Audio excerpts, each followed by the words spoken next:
ദുൽഖറിനെ നായകനാക്കി പ്രവീൺ ചന്ദ്രൻ സംവിധാനം ചെയ്യുന്ന ഒരു സിനിമ വരുമെന്ന് നേരത്തെ റിപ്പോർട്ടുകളെല്ലാം വന്നിരുന്നു. വിലാസിനി മെമ്മോറിയൽ എന്ന് പേരിട്ടിരിക്കുന്ന ഈ സിനിമയിൽ ഇപ്പോഴത്തെ ദുൽഖർ പിന്മാറി എന്നാണ് ഇപ്പോൾ അറിയാൻ കഴിയുന്നത്. ദുൽഖറിന് പകരം ഒരുപക്ഷെ ടൊവിനോ ആയിരിക്കും ഈ സിനിമയിൽ എത്തുക. ആർഡെക്സിന് ശേഷം നഹാസ് ഹിദായത്ത് സംവിധാനം ചെയ്യുന്ന അടുത്ത ചിത്രമാണല്ലോ പൃഥ്വിരാജിനെ നായകനാക്കിയിട്ടുള്ള ചിത്രം.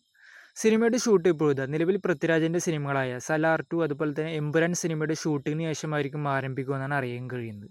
എന്തായാലും അതിനുശേഷം ഈ സിനിമയുടെ ഒരു ഒഫീഷ്യൽ പ്രഖ്യാപനമെല്ലാം പ്രതീക്ഷിക്കാം. സൂര്യ നായകനാക്കി കാർത്തിക് സുബ്രാജ് സംവിധാനം ചെയ്യുന്ന സൂര്യയുടെ അടുത്ത ചിത്രമാണല്ലോ സൂര്യ 44. സിനിമയിൽ ഇപ്പോഴത്തെ ഒരു പ്രധാന വേഷത്തിൽ ജോജു ജോർജും എത്തിയേക്കുമെന്നാണ് അറിയാൻ കഴിയുന്നത്. സന്തോഷ് നാരായണനാണ് ഈ സിനിമയ്ക്ക് മ്യൂസിക് എല്ലാം ചെയ്യുന്നത്. സിനിമയുടെ ഷൂട്ടെല്ലാം ജൂണിലായിരിക്കും ആരംഭിക്കുക. കൂടാതെ തന്നെ ഈ സിനിമയുടെ 80% ഷൂട്ട് സെറ്റ് ആയിരിക്കുമെന്നാണ് ഇപ്പോൾ അറിയാൻ കഴിയുന്നത്. സിനിമ ഒരു പക്ഷേ ദീപാവലി റിലീസായിട്ടായിരിക്കും എത്തുക. ആവേശം എന്ന സിനിമയ്ക്ക് ശേഷം ജിത്തു മാധവന്റെ അടുത്തൊരു സിനിമ വരുന്നു. കുഞ്ചാക്കോബനായിരിക്കും സിനിമയിൽ നായകനായി എത്തുക എന്നാണ് ഇപ്പോൾ അറിയാൻ കഴിയുന്നത്. അൻവർ റഷീദായിരിക്കും ഈ സിനിമ നിർമ്മിക്കുക. എന്നാത്താൻ കേസുകൊടു എന്ന സിനിമയ്ക്ക് ശേഷം ഇപ്പോഴാ രതീഷ് ബാലകൃഷ്ണ പൊതുവാളും കുഞ്ചാക്കോബനും ഒന്നിക്കുന്നൊരു സിനിമ വരുന്നു.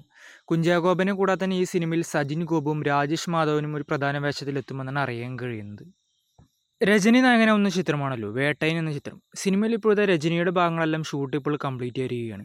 സിനിമ ഒക്ടോബർ മാസമായിരിക്കും റിലീസിനെത്തുക. അജിത് നായകനാവുന്ന ഗുഡ് ബൈ ഡഗ്ലി എന്ന സിനിമയുടെ ഷൂട്ട് ഇപ്പോഴത്തെ ഹൈദരാബാദിൽ ആരംഭിച്ചിരിക്കുകയാണ്. ഈ ഷെഡ്യൂളിൽ അജിത്തിന്റെ ഇൻട്രോ സീൻസും അതുപോലെ കുറച്ച് ഫൈറ്റ് സീക്വൻസുകളായിരിക്കും ഷൂട്ടെല്ലാം ചെയ്യുക. DSP മ്യൂസിക് ചെയ്യുന്ന ഈ സിനിമ അടുത്ത വർഷം പൊങ്കൽ റിലീസായിട്ടായിരിക്കും എത്തുക. ടൊവിനോ ചിത്രങ്ങളിൽ വളരെ പ്രതീക്ഷയോടെ എല്ലാവരും കാത്തിരിക്കുന്ന ചിത്രമാണല്ലോ അജയന്റെ രണ്ടാം മോഷണം. സിനിമയുടെ റിലീസ് ഇപ്പോഴത്തെ സെപ്റ്റംബർ മാസം 12-ന് തന്നെ ഉണ്ടാകുമെന്നാണ് ഇപ്പോൾ അറിയാൻ കഴിയുന്നത്. വരും ദിവസങ്ങളിൽ ഈ സിനിമയുടെ ഓരോ അപ്ഡേഷൻസ് എല്ലാം പ്രതീക്ഷിക്കാം. ടൊവിനോ നായകനാവുന്ന അടുത്ത ചിത്രമാണല്ലോ ഐഡന്റിറ്റി എന്ന ചിത്രം.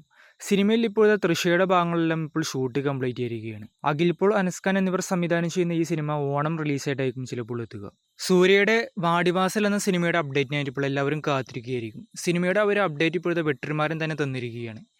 വെട്രിമാരൻ ചിത്രമായ വിടുതലൈ 2 സിനിമയുടെ ഷൂട്ട് 20 ദിവസത്തോളം ഉണ്ടെന്നും അതിനുശേഷം നേരെ വാടിവാസൽ സിനിമയുടെ ഷൂട്ട് തുടങ്ങുമെന്നാണ് ഇപ്പോൾ വെട്രിമാരൻ തന്നെ പറഞ്ഞിരിക്കുന്നത്. സൽമാൻ ഖാനെ നായകനാക്കി AR മുരുകദ സംവിധാനം ചെയ്യുന്ന സിനിമയാണല്ലോ സിക്കന്ദർ എന്ന ചിത്രം. സിനിമയിൽ ഇപ്പോഴത്തെ നായികയായി രാഷ്മിക മന്ദാന എത്തിയേക്കുമെന്ന് ഇപ്പോൾ ഒഫീഷ്യലായി തന്നെ കൺഫേം ചെയ്തിരിക്കുകയാണ്. സിനിമയുടെ ഷൂട്ട് ഈ വർഷം ജൂണിലായിരിക്കും ആരംഭിക്കുക. സിനിമയുടെ റിലീസെല്ലാം അടുത്ത വർഷം ഈദ് സ്പെഷ്യലായിട്ടായിരിക്കും ഉണ്ടാവുക. ടർബോക്ക് ശേഷം മമ്മൂട്ടിയുടെ അടുത്ത ചിത്രം വരുന്നു. സിനിമ സംവിധാനം ചെയ്യുന്നത് കുറുപ്പ് സിനിമയുടെ റൈറ്ററായ ജിതിൻ കെ ജോസും കൂടിയായിരിക്കും. സിനിമയ്ക്ക് മ്യൂസിക് എല്ലാം ചെയ്യുക സുഷിൻ ശ്യാമും അതുപോലെ സിനിമ ആൻഡോ ജോസഫ് ആയിരിക്കും നിർമ്മിക്കുക. ഡോൺ എന്ന സിനിമയ്ക്ക് ശേഷം ശിവകാർത്തികേയനും സിബി ചക്രവർത്തിയും ഒന്നിക്കുന്നൊരു സിനിമ വരുന്നു. ശിവകാർത്തികേയന്റെ 24ാമത്തെ സിനിമയായിട്ടായിരിക്കും ഇത് എത്തുക. സിനിമയുടെ പ്രീ പ്രൊഡക്ഷൻ ജോലികളെല്ലാം ഇപ്പോൾ ആരംഭിച്ചിരിക്കുകയാണ്. അങ്ങനെ വർഷങ്ങൾക്ക് ശേഷം മമ്മൂട്ടിയും നയൻതാരയും ഒന്നിക്കുന്നൊരു സിനിമ വരുന്നു. ഗൗതം മേനോനായിരിക്കും ഈ സിനിമ സംവിധാനം ചെയ്യുക എന്നാണ് അറിയാൻ കഴിയുന്നത്. സിനിമയ്ക്ക് കഥയെല്ലാം ഒരുക്കുന്നത് ABCD എന്ന സിനിമയുടെ റൈറ്ററും കൂടിയാണ്. മമ്മൂട്ടി കമ്പനിയായിരിക്കും ഈ സിനിമ നിർമ്മിക്കുക.